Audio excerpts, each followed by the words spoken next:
1 minute ago, the diplomatic world shifted again. Former U.S. President Donald Trump, now back in power, has sent a clear message to Britain's Prime Minister Keir Starmer.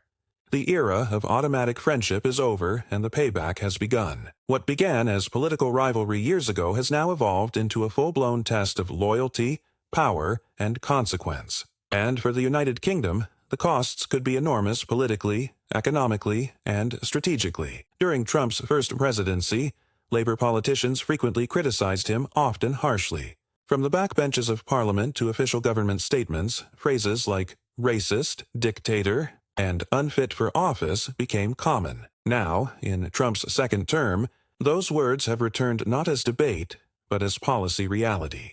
Trump has a long memory, and he doesn't forget public humiliation. At his second inauguration in January 2025, dozens of world leaders attended. But one seat remained conspicuously empty, the seat reserved for Britain's Prime Minister. Keir Starmer was not invited. It was no oversight. It was a signal. Britain has lost its privileged seat at America's table. Diplomatic relations between Washington and London have turned frosty. Meetings, once routine, now face scheduling difficulties. Phone calls, once instantly returned, now linger unanswered. Behind closed doors, American officials reportedly refer to the UK as a secondary partner. The reason runs deeper than personal tension. During the 2024 U.S. campaign, some Labour activists openly supported Vice President Kamala Harris's campaign against Trump, even volunteering abroad.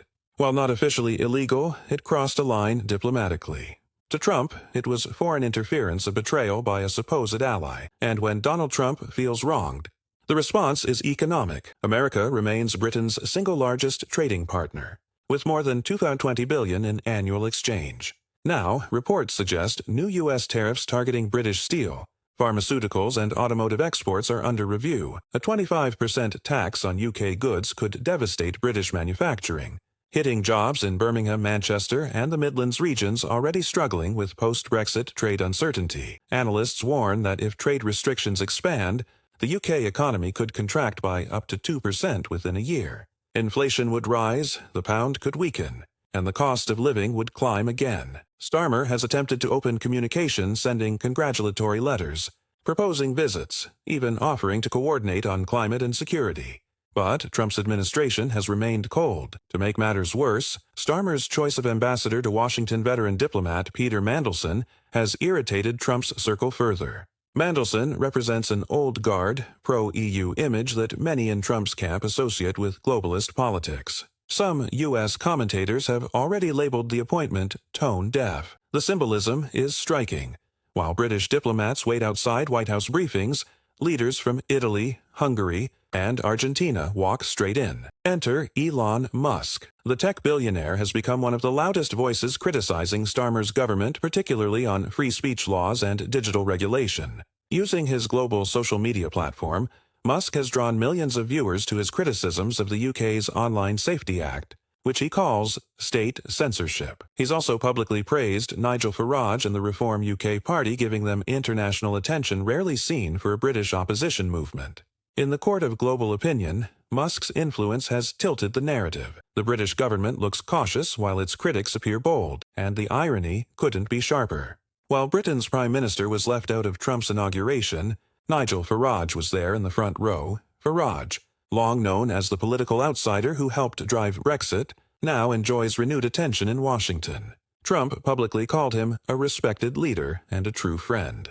For British viewers, it was a moment that said everything about where influence now lies, not in Downing Street, but in Florida. Back home, Reform UK polls have ticked upward. Farage presents himself as the man who can restore the special relationship. And for frustrated voters watching the pound fall and fuel prices rise, that message resonates. Inside Westminster, the pressure is mounting.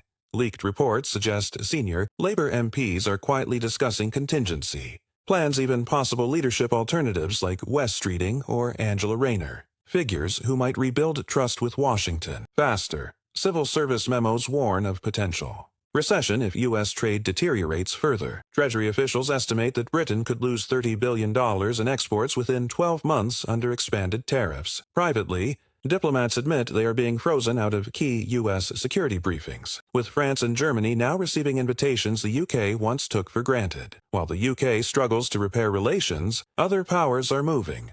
France has offered closer coordination with Washington on defense.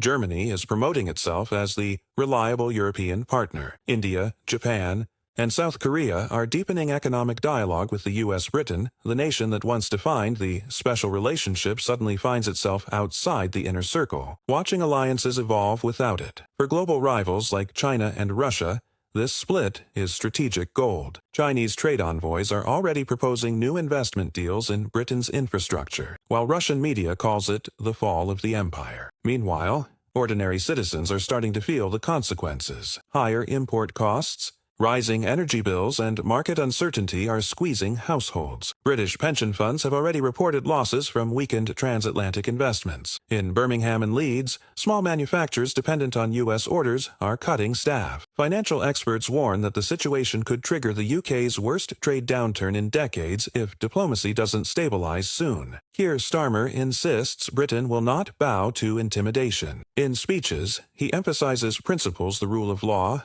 democracy, and equality. But critics argue that idealism is colliding with geopolitical reality. Trump operates through leverage and loyalty, not protocol and patience. If Starmer cannot re-establish communication channels with Washington, his premiership could become defined by economic strain rather than domestic reform. Inside Labor headquarters, frustration is turning into open tension. Some colleagues whisper that his refusal to adapt diplomatically is isolating Britain further. Across the Atlantic, Trump's remarks remain brief but sharp. Asked about relations with London, he replied, "We'll see who's a friend and who's not." The meaning was clear: friendship, under Trump, must be earned again. Europe has taken note. France and Germany are stepping forward. The UK is being squeezed between pride and pragmatism, between holding its moral ground and safeguarding its economic future. So where does this leave Britain? A nation once known as America's closest ally now finds itself learning a painful lesson in diplomatic realism. The post-war friendship that shaped 70 years of policy has been shaken by personal rivalry and political memory. Trump's message to the world is unmistakable: loyalty matters,